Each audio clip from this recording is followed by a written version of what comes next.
Поздрави специално от Мехмет,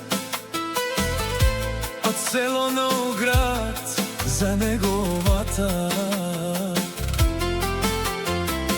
съпруга Айсун и неговите деца Елиф, Неят, и за техния Дилек от село Новоград.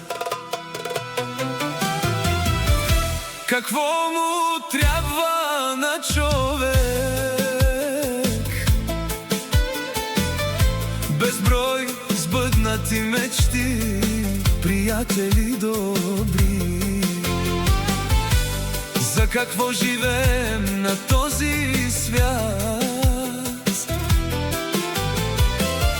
За нашите деца, Нея, Дилек, Елиф, своята жена,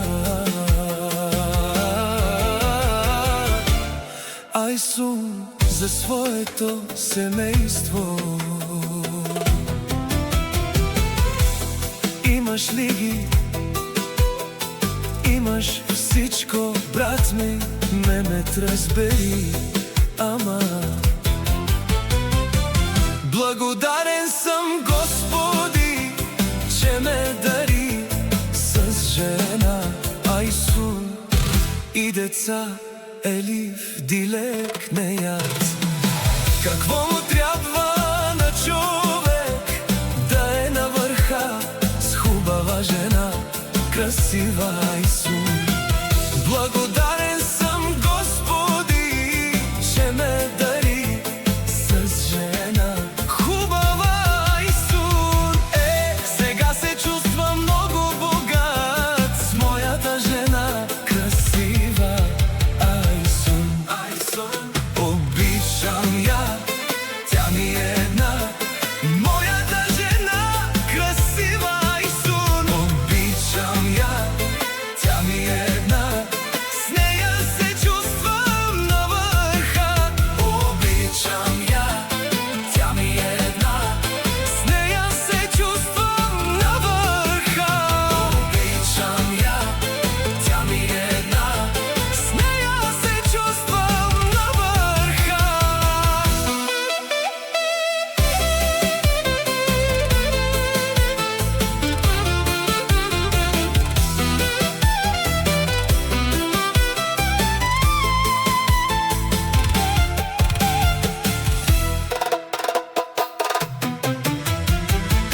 Благодарен съм, Господи, че ме дари с жена Айсун и деца Неят, Елиф и Дилек. Какво му трябва на човек? Да е на върха с хубава жена, красива.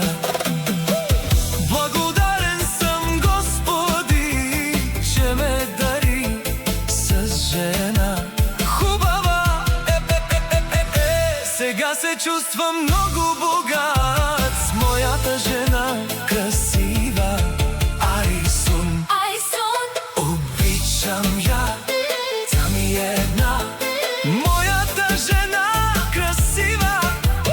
Обичам я, тя ми е една. С нея се чувствам на върха. обичам я, тя ми е една. Моята жена, красива Айсун, От село Новоград, обичам я. тя ми е една. С нея се чувствам на върха. Диджей Мемет.